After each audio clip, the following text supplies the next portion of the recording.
नमस्कार दोस्तों, हल षष्ठी की आपको बहुत बहुत बधाई। हल षष्ठी की कहानी।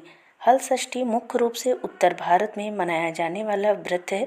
इसे हल षष्ठी या ललित व्रत भी कहा जाता है। भाद्रपद मास षष्ठी तिथि को मनाया जाता है और इसे भगवान श्री कृष्ण के बड़े भाई बलराम जयंती के रूप में भी मनाया जाता है। विशेष रूप से महिलाएं संतान की लंबी उम्र के लिए, सुख समृद्धि के लिए यह व्रत करती हैं।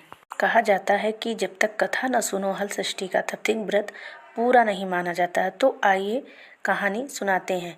एक कथा के अनुसार एक ग्वालिन थी। वह दूध दही बेचकर अपना जीवन यापन करती थी। वह गर्भवती थी। एक दिन जब वह दूध बेचने जा रही थी तो प्रसव का पीड़ा दर्द शुरू हो गया। उससे सहा नहीं गया। वह जमीन पे बैठ के और गिर गई।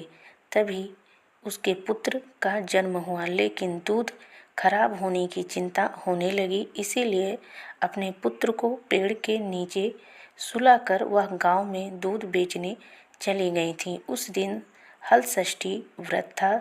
सभी महिलाएं गांव की व्रत कर रही थीं। सभी को भैंस का दूध चाहिए था, लेकिन ग्वालिन के पास सिर्फ गाय का ही दूध बचा था।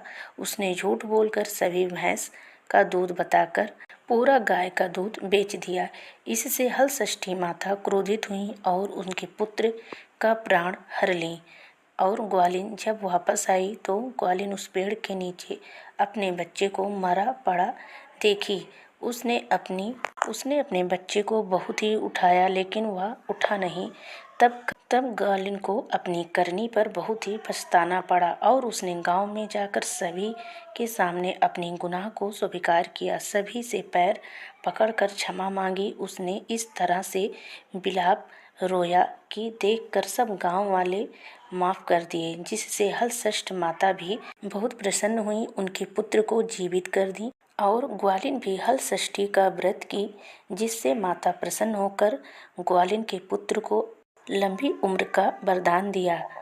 हल षष्ठ माता का व्रत यूं पूजा तब से शुरू हो गया। व्रत के दिन कथा सुनने और सुनाने हल षष्ठ माता का बहुत ही आशीर्वाद मिलता है। दोस्तों, ये कहानी आपको कैसे लगी? उम्मीद करती हूँ कि अच्छी लगी होगी। अच्छी लगी हुई तो प्लीज़ एक लाइक ज़रूर करिएगा। छोटे चैनल वालों को भी सपोर्ट करिए।